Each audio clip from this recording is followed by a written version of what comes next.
Have you ever made a really big mistake? It's Boy Party, and this week we're discussing Eddie Murphy's on-screen collaboration with Eddie Murphy in 2007's classic comedy, Norbit.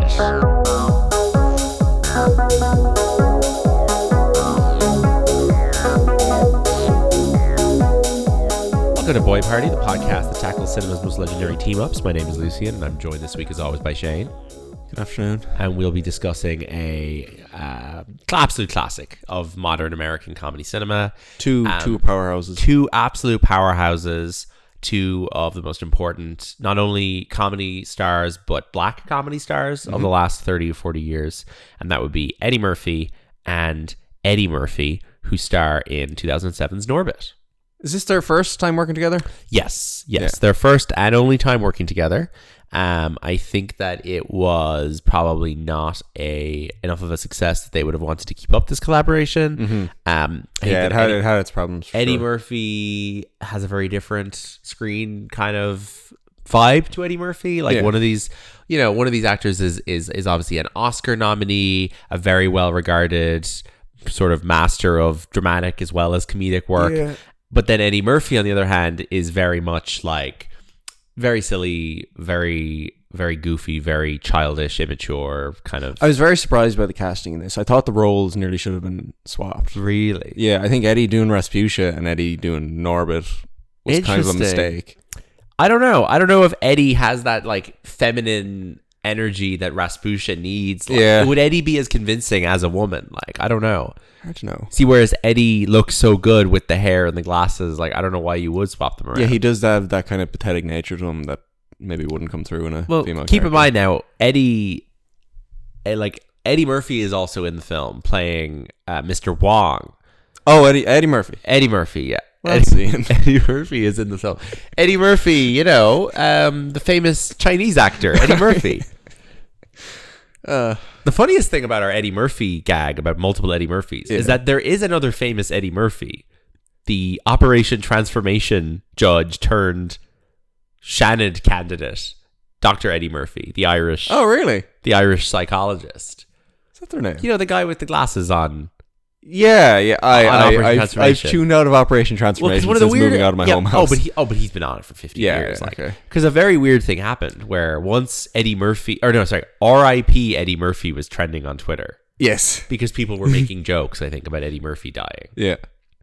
And my first instinct was Operation Transformation. Oh my God, the guy from Operation Transformation, which is a very funny thing to. I know the other two. Who is it? It's the runner guy. Is it Carl or something? Carl, yeah. Carl and Dr. Ava. Dr. Ava has not been on the show in years. Has she not? Okay. No. Carl and Eddie are still on it, I think. What's Carl's second name again? Carl. God, that's a really good question. Carl. This is what the people tuned in for. Carl Henry. Carl Henry. Yeah, we've gone too far off topic. Can we? Yeah. So we'll. No. Speaking of Operation Transformation. Oh God, you're right. This film has a very similar message, which is that being overweight is bad and should be mocked. Yeah. This is a very bad film. Really bad. We are so in the pocket for stupid puerile comedy movies. Yeah, where adults play children. Yes. Like we in fact watched 50 plus of these. Yeah, films. like we are the fucking hosts of an Adam Sandler and Ben Stiller podcast where we praised to high heavens films like Jack and Jill and You Don't Mess with the Zohan and what are the other ones where people dress up? Zoolander even. Yeah, Zoolander. What's the other one? What's the other one where Adam Sandler dresses up in like a funny outfit? I don't know. Doesn't really matter. I never pronounce Chuck and Larry, whatever, you know. Yeah. We are so easily amused. And Norbit's just really like lacking in any kind of like, it's not really particularly crazy. It's very predictable. Because I think is this exclusively written for adults? Whereas I think Sandler's films have an appeal to children. I assume it was rated PG-13. I guess. God help any fucking child who had to sit through this. It's an important thing to find out whether this was rated PG-13. Yeah. This was rated PG-13, yeah. Like there's a lot of sex references, prostitution references, and loads. I mean, this film should be rated R for misogyny, like, Or for really bad. I would say that if I was the censor, if I was the film classifier, a film being just hateful towards minorities is so much worse than having sex and violence in it. This film has so much contempt for women, but especially a certain type of Black American woman. Yeah. And it is also incredibly racist. So I'm sort of like, it even starts throwing strays at Latino people at the end. Like, it is so bad. Like the Mr. Wong character, so awful, and like it's just like this film should be fucking no child should have to sit through this. I wonder has any like teacher ever put this on in a classroom in this country, in Ireland? I feel like yes. In what? I feel like any film from 2007 has been put on in a classroom at some point, maybe with the exception of Zodiac. Do you think this is put on as a demonstration of a certain type of media? Or no, I think it's put on as a demonstration of, we just have this DVD here. It's put on as we just have this DVD and it's raining outside. Yeah. I swear to God, this has been put on in some school sometime. Yeah. What DVDs have we got? Oh, anyone see Norbit? Yeah. Eddie Murphy. Kids like Eddie Murphy. I remember this coming out. This belongs in a very specific category of like Nacho Libre. I guess, but in my head, Nacho Libre has like a kind of a... Nacho Libre is definitely better. A positive message behind it. This is just nasty. Yeah. Oh, I'm not even saying that they're equal. They're similar in tone. More so just that they came out around the same time. And I remember being like, those movies do not look funny. I am 8 and they don't look funny to me. No. Like 8 or 9 years old, I was already like of the opinion that like comedies like this were for stupid people. Yeah. You know, this film, it just looks like shit. I think we should give special shout out to the cinematographer because I want him to be ashamed of his work here. So this film was shot by a guy called Clark Mathis. He is a Disney Channel guy. Yeah. But also Rocky Balboa, The Perfect Score, Meet Dave, 1,000 Words, all directed by Brian Robbins, by the way. He also has worked on Blue Mountain State. Yep. He directed Blue Mountain State. Oh, my favorite. One Tree Hill and The Comeback. That's his career. Well, he is fucking useless. Yeah. Shame on you, Clark Mathis. This film looks so bad. It looks so flat. It's kind of yellowy. Oh, it's so ugly. Like, it makes you feel like you're watching it on like the worst portable DVD player that you had in 2007. And like that's primarily how it was consumed. Portable DVD players and planes. Like it is like a fucking direct to toilet film. Like there is no life for this theatrically whatsoever. So Brian Robbins, who directed it, is he started off as a child actor, and he was on a show called Head of the Class in the late 80s, early 90s. Yeah. And then he was on All That. He was the creator of All That on Nickelodeon, which I feel like has been part of those documentaries recently about all the abuse that went on. But he also directed Good Burger. Yeah. So he started directing with Good Burger. Now he is the CEO of Paramount Pictures. He is effectively the man responsible for, greenlighting / cutting the budget on Mission Impossible 8. Yeah. And he directed Norbit. And he also directed Varsity Blues, Ready to Rumble, Hardball, The Perfect Score, The Shaggy Dog, which there was a joke about at the Oscars. That's the movie where Tim Allen and Robert Downey Jr. Oh, yes. Tim Allen turns into a lawyer, remake of an old Dean Jones movie. And then he directed 3 Eddie Murphy bombs in a row, Norbit, Meet Dave, and 1,000 Words. 1,000 Words, which I have always contended is definitely one of the 10 to 15 worst films I have ever seen. I really hate that film. I think it probably is worse than Norbit on just like I feel like there's stuff in it with like bombs and stuff. Like it just goes off the cliff completely. But it's trying to be sentimental. Exactly. It's got this sickly sentimentality to it that this film doesn't have. Well, you know what they say. You don't become CEO of a movie studio by making good films. Sorry. Something insane that I've just cited here on Wikipedia. Mm-hmm. One of the credited producers on 1,000 Words. One Mr. Nicolas Cage. Oh. How did that come about?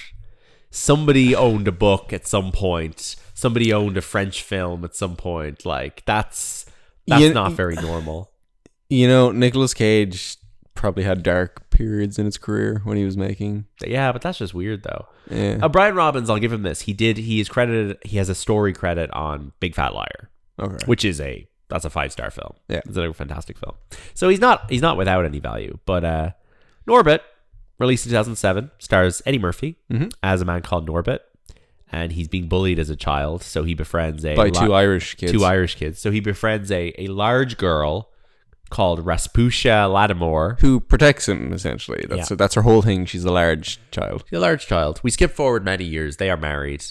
She's depicted woman. as a monster because of her size and her assertive manner of speech.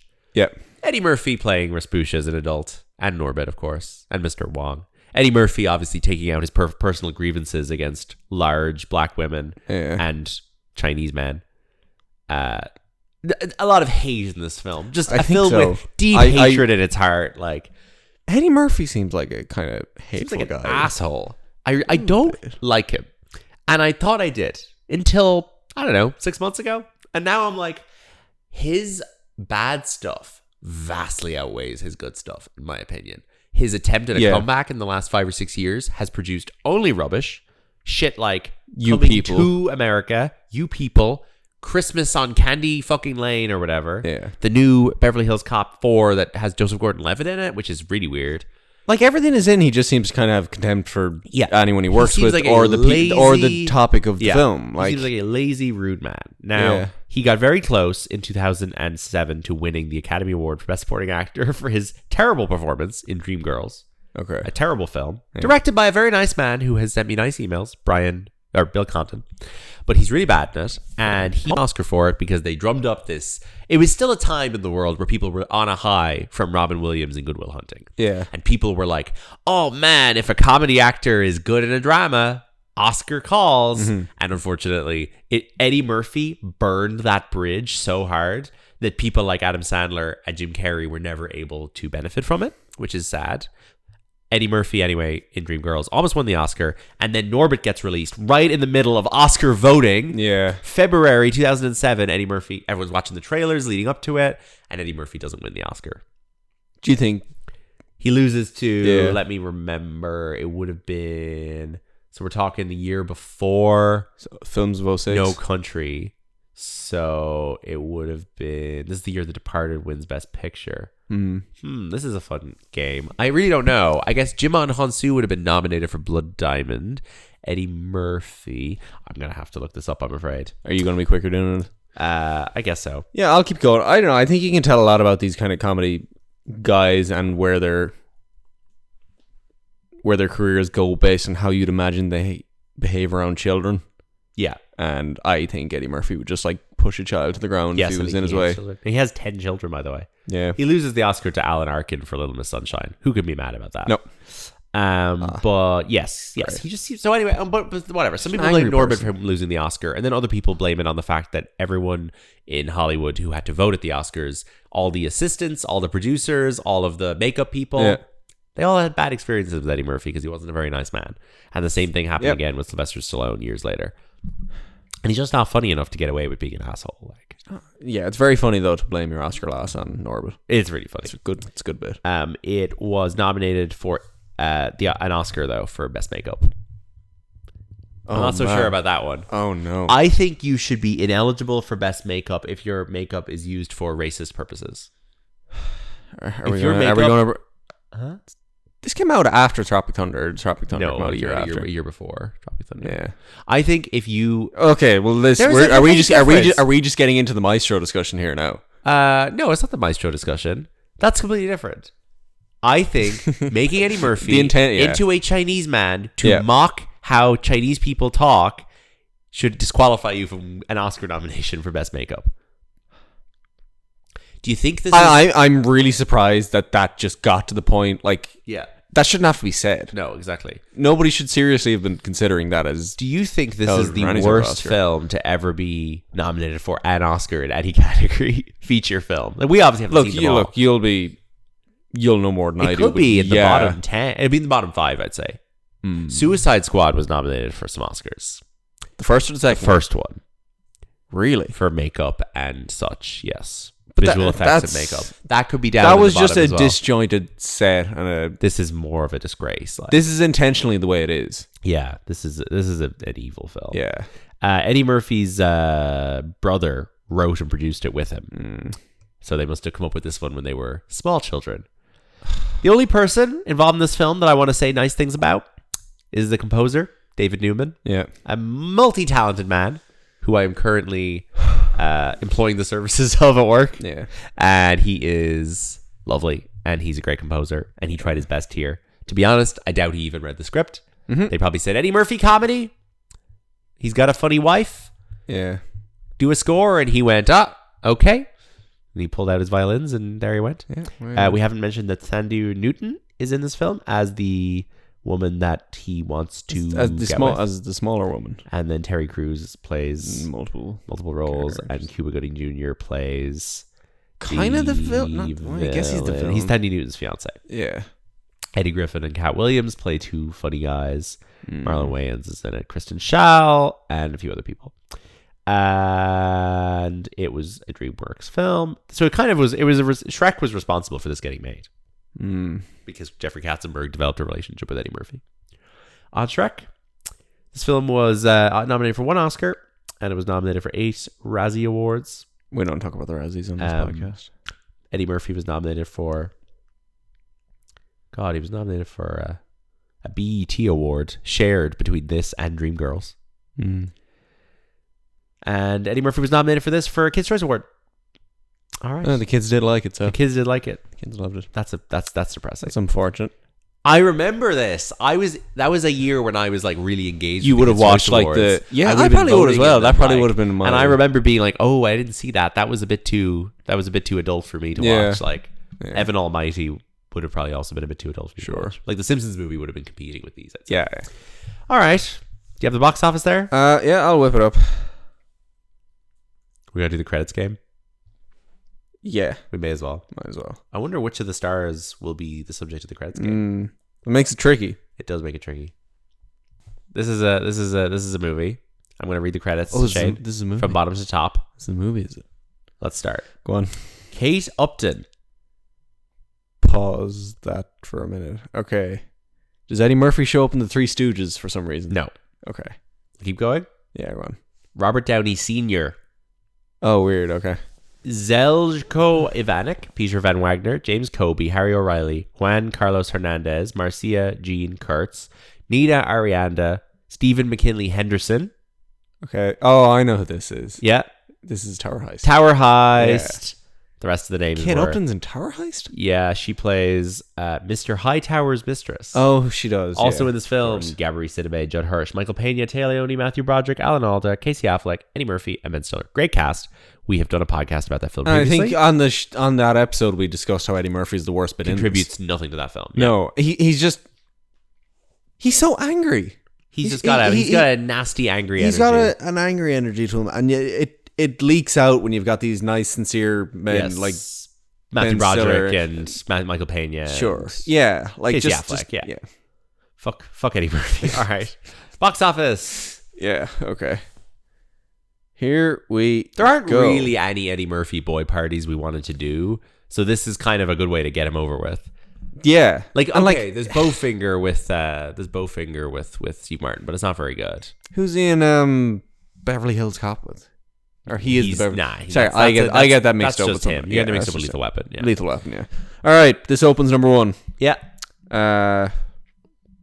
34 million this week. This made money. This made 158 million worldwide. That's impressive. Pretty good. 60 million budget. What was the domestic on that? 95. Okay. To 63. Not terrible. No. So it opens number 1 in February. Let's add just for Valentine's Day. Such a romantic film. Oh, imagine taking someone on a date to this. Wait! I have to tell you. I have to read something to you. You did on Wikipedia. If you hover your mouse over the poster for the movie, which we must say is Rasputia squashing him. Sure. If you hover your mouse over the poster, it gives you a description for those with visual impairment. An overweight woman wearing pink lingerie crawls on top of a terrified small man wearing big glasses. The tagline reads, "Have you ever made a really big mistake?" All right, box office. Box office. Okay, this is an existing IP. Okay. Brendan's the only person I follow on Letterboxd that's reviewed it. Right. He gave it 1 star. Okay. I did expect it to be shit though, and I was correct. Was his comment. Right. This is a Peter Weber film. Peter Weber. No. This is Who that is. this is like somebody famous used to play this role and it got recast for this film for some reason. Is it a Pink Panther? No. Is it Inspector Gadget? Nope. No. So it's existing IP. Yeah. Interesting. Is this... Got a very bland tagline of "It started with revenge." Jeez, it's an action movie. No. Kind of a semi-horror thriller thing. A semi-horror thriller thing. And somebody famous used to play this role. Yeah. Oh, Hannibal Rising. Hannibal Rising. Yeah. Yeah. Fake movie. Carry on. Next up, we have something that I've never heard of. Good stuff. Yeah. Great stuff. February 07 was... Do you have anything more to say about Hannibal Rising? I don't. I have no interest in ever watching it. It's the only Hannibal Lecter film that I have no interest in ever watching because it just seems to be a straight horror. Like, Yeah. there's no FBI murder mystery element. Seems to be it. some sort of... It's set in France. Like, It's a weird... It's a Nazi thing, is it? It's like set on like a French farmhouse. Like, it's just like a stupid origin story. Stupid. Okay, we've got a Michael Lehman film. Okay. No. It's got two ladies. It's got two ladies. Could be a girl party. Okay, they're famous women. Yeah, I know the names. Name one of them. Mandy Moore. Not that famous. Diane Keaton. Mandy Moore, Diane Keaton. No, I have no idea. What is it? This is Because I Said So. I fucking never heard of that. Like, she's just your normal, overprotective, overbearing, over-the-top mother. that sounds terrible. Yep. All right, one more and we'll wrap it up. Okay, I'm gonna skip one and get back to it. The next one is something we covered on a previous podcast and features an actual funny man. So is that an Adam Sandler film? No. It's a Ben Stiller film Yeah. from 2007. Yep. We covered it. Good film. Interesting. It's a good film from 2007 with Ben Stiller. Ooh, that's a fun one. So it's a year before Tropic Thunder. And it's a good film. Oh, Night at the Museum. Yeah, Night at the Still Museum. hanging around. Yep. Would have come out about 6 weeks earlier. All right. Good stuff. Yeah, that is in week 8 at this stage. Great. All right. Yep. And the film that was number 4, I think this is just a horror. Oh no, Kristen Stewart's in it. Kristen Stewart's in it. 2007. Kristen Stewart, 2007. So just before Twilight. Mm-hmm. Shit. You're going to give me one clue. Second cast is Dylan McDermott. No, I don't know what this is. This is The Messengers. I have no idea what that is. It has a remarkably long tagline. What is it? There is evidence to suggest that children are highly susceptible to paranormal phenomena. They see what adults cannot, they believe what adults deny, and they are trying to warn us. That sounds rubbish. Yeah. Like Norbit. Thanks for tuning in, everybody. Happy April Fool's Day. That's why we did Norbit today. We weren't joking about Norbit being dog shit though. Oh, it's fucking dog shit. Really bad. Thanks for tuning in. We'll be back with a real episode. Good episode tomorrow. And tell all your friends to listen to the Norbit Hope episode. you played some pranks. BoyPartyPod.com and BoyPartyPod on Instagram and Twitter.